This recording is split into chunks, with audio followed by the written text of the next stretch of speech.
బాగుంది క్రిస్పీగా. 2 దోస 2 పపాయ ముక్కల చాలా చాలు.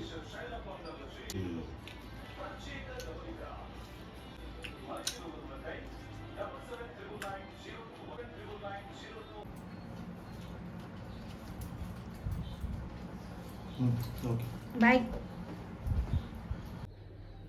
హాయ్ అండి, అందరూ ఎలా ఉన్నారు? బాగున్నారా? అందరూ బాగుండాలి, ఆరోగ్యంగా ఉండాలని కోరుకుంటున్నాను. మేము కూడా చాలా చాలా బాగున్నామండి. Welcome back to Bhavani Dasari vlogs. So ఈరోజైతే కొద్దిగా వంట పని అయితే ఉంది. సో అది కంప్లీట్ అయిన తర్వాత మిగతా పనులు అయితే చేసుకోవాలి. ఈరోజు వంట వచ్చేసి నేను మెంతికూర పప్పు చేస్తున్నాను. సో మెంతికూర అయితే ఆల్రెడీ ఒలిచి పెట్టేశాను. సో ఇప్పుడు ఇందులో కొద్దిగా సాల్ట్ అలాగే వాటర్ వేసేసి ఒక 10 నిమిషాలు అయితే అలా ఉంచేస్తాను. కంపల్సరీ సాల్ట్ వాటర్లో అయితే ఉంచండి. ఆకుకూరలు కానీ వెజిటేబుల్స్ కానీ ఏవైనా సరే సాల్ట్ వాటర్తో వాష్ చేసుకోవడమే హెల్త్కి చాలా మంచిది. ఎక్కువగా నేను చేసేది మెంతికూర పప్పే, అంటే ఆకుకూరలు వేసి చేస్తాం కదా పప్పులు. సో ఆల్మోస్ట్ మెంతికూర పప్పు అయితే ఎక్కువ ప్రిఫర్ చేస్తాను అనమాట. తర్వాత గోంగూర పప్పు, పాలకూర పప్పు అవి కూడా చేస్తాను. ఇంకా చింత చిగురు పప్పు అంటే నాకు చాలా ఇష్టం. కాకపోతే చింత చిగురు అనేది రేర్గా దొరికిద్ది కదా. సో దొరికినప్పుడు మాత్రం చింత చిగురు పప్పు అయితే చేస్తాను. సో ఇప్పుడు కందిపప్పు కూడా కడిగి నానపెట్టేసేసుకుంటే అది నానుతూ ఉంటుంది. ఇక ఆలోగా నేను ఈరోజు కాకరకాయ ఫ్రై కూడా చేద్దాం అనుకుంటున్నాను.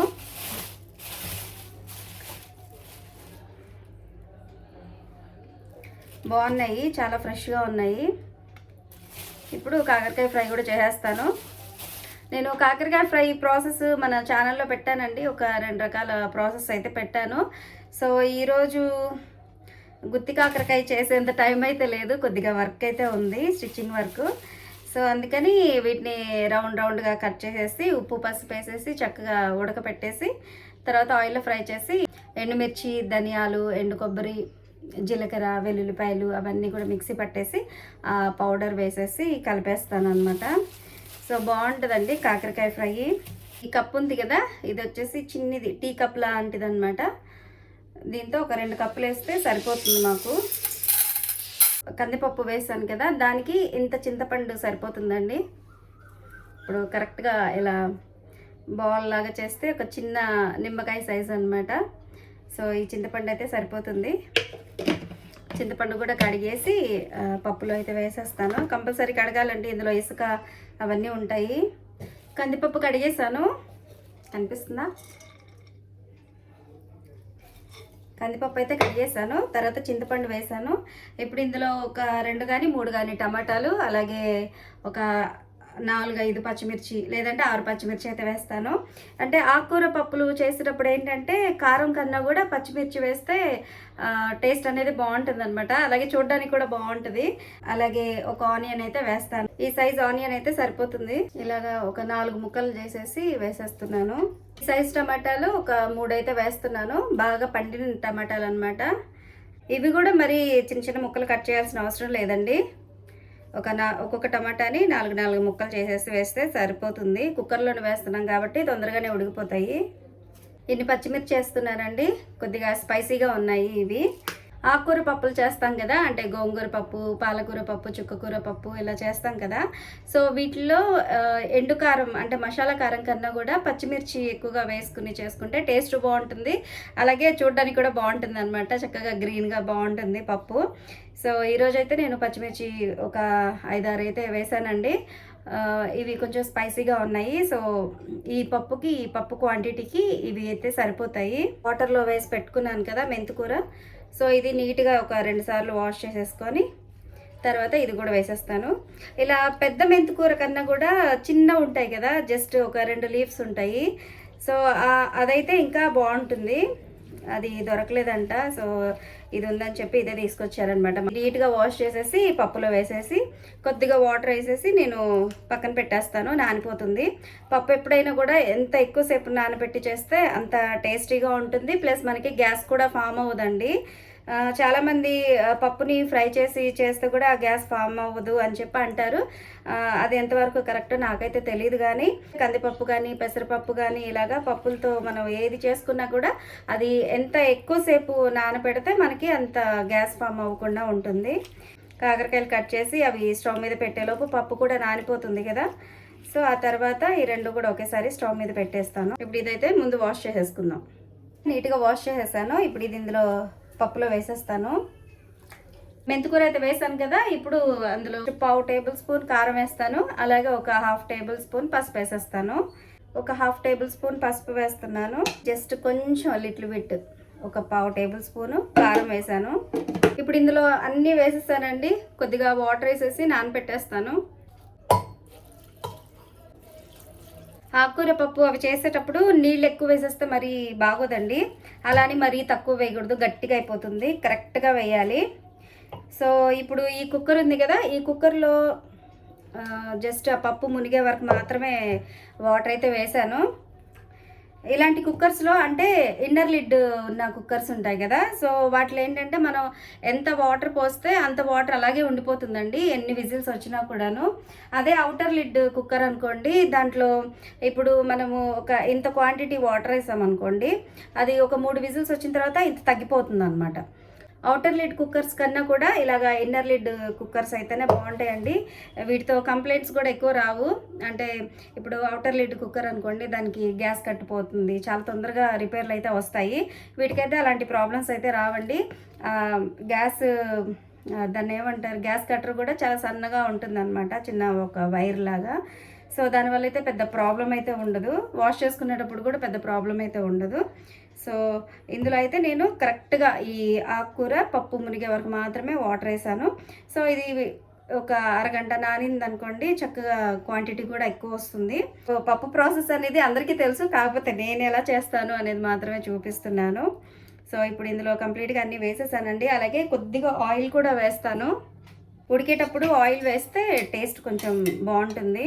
సో ఈ గ్యాస్ కట్టర్ కూడా చాలా సన్నగా ఉంటుంది కాబట్టి ఈ కుక్కర్తో అయితే పెద్ద ప్రాబ్లం ఉండదండి. నాకైతే చాలా బాగా నచ్చుతాయి. ఇలాగా ఇన్నర్ లిడ్ ఉన్న కుక్కర్సే నాకు చాలా బాగా నచ్చుతాయి. నా దగ్గర అవుటర్ లిడ్ ఉన్నవి ఒక 3 కుక్కర్స్ అయితే ఉన్నాయండి. వాటికన్నా కూడా ఇది చాలా బెస్ట్గా ఉంటుంది. ఇప్పుడు కాకరకాయలు కట్ చేస్తున్నాను. చూడండి ఎంత ఫ్రెష్గా ఉన్నాయో కాకరకాయలు, చాలా బాగున్నాయి.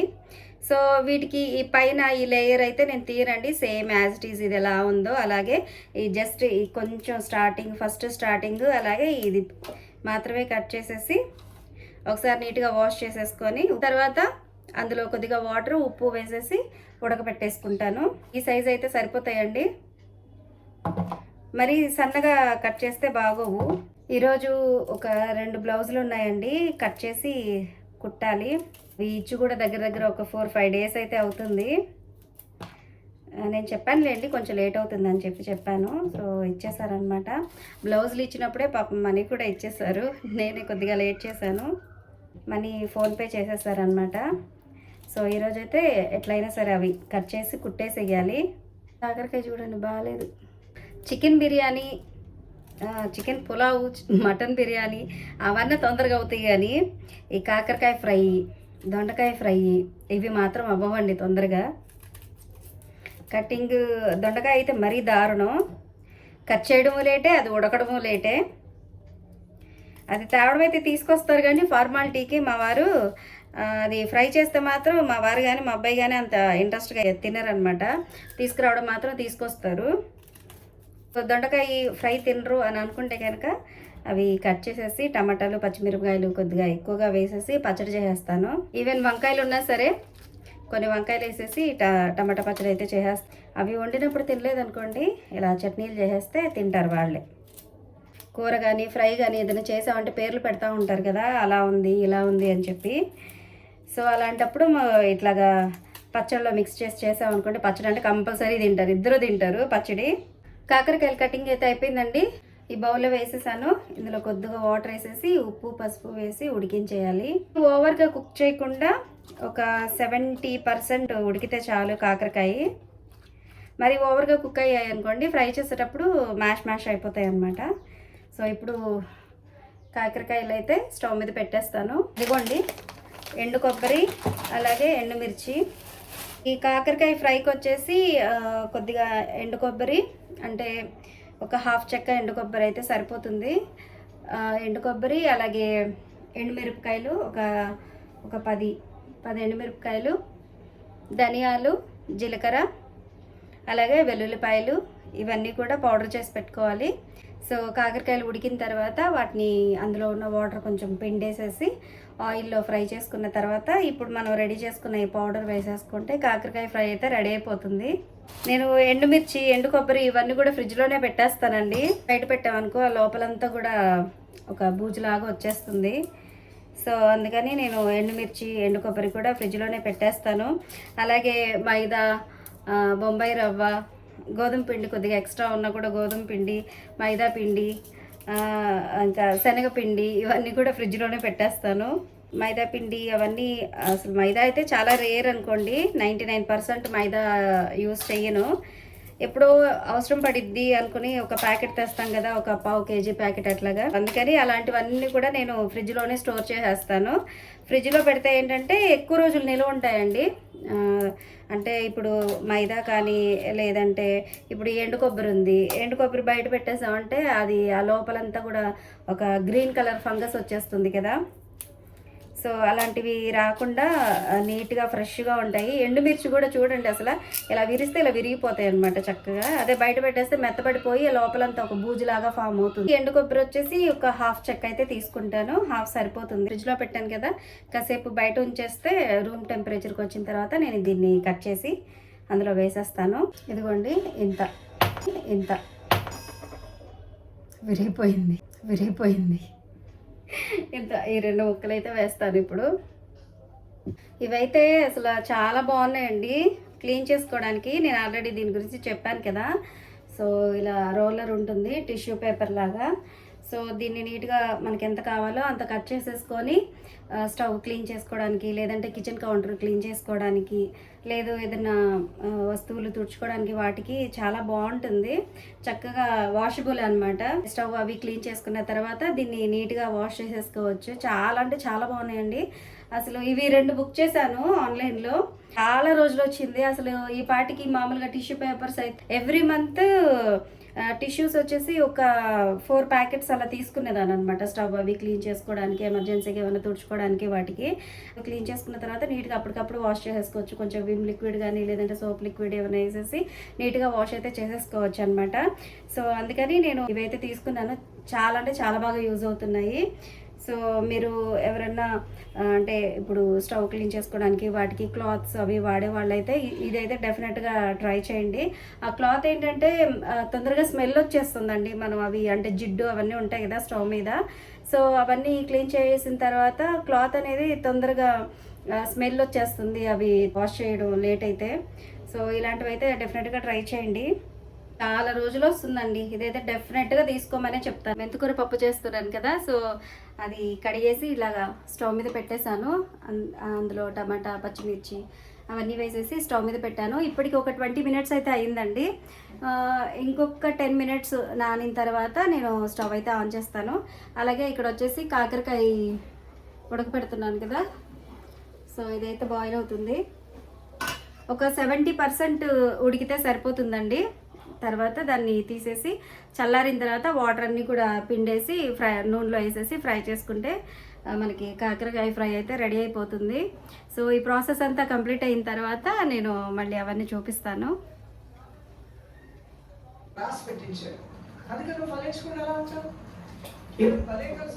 ప్రేయర్ వస్తుంది. ఆత్మలో ఫలించకపోతే అన్ని విషయాలు ఫలించడానికి దేవుడిని కృప అధికం చేయనుగాక.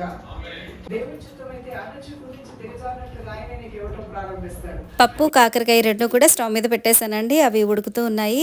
ఇక ఇక్కడ వచ్చేసి లైవ్ ప్రేయర్ వస్తుందండి, అది చూస్తూ ఉన్నాను. ఈ కాకరకాయలు ఇలా డీప్ ఫ్రై చేసేసుకొని తర్వాత అందులో ముందుగా రెడీ చేసుకున్న పౌడర్ మిక్స్ చేసేస్తే కాకరకాయ ఫ్రై అయితే రెడీ అవుతుందండి. సో పప్పు, కాకరకాయ ఫ్రై అని చెప్పి ఇక్కడ బిర్యానీ చూపిస్తున్నాను అనుకుంటున్నారా? ఇది వచ్చేసి మా ఫ్రెండ్ బిర్యానీ పంపించిందండి ఇక్కడ. సో ఇక అవి పక్కన పెట్టేసి ముందైతే ఇది కానిచ్చేస్తున్నాను మధ్యాహ్నం.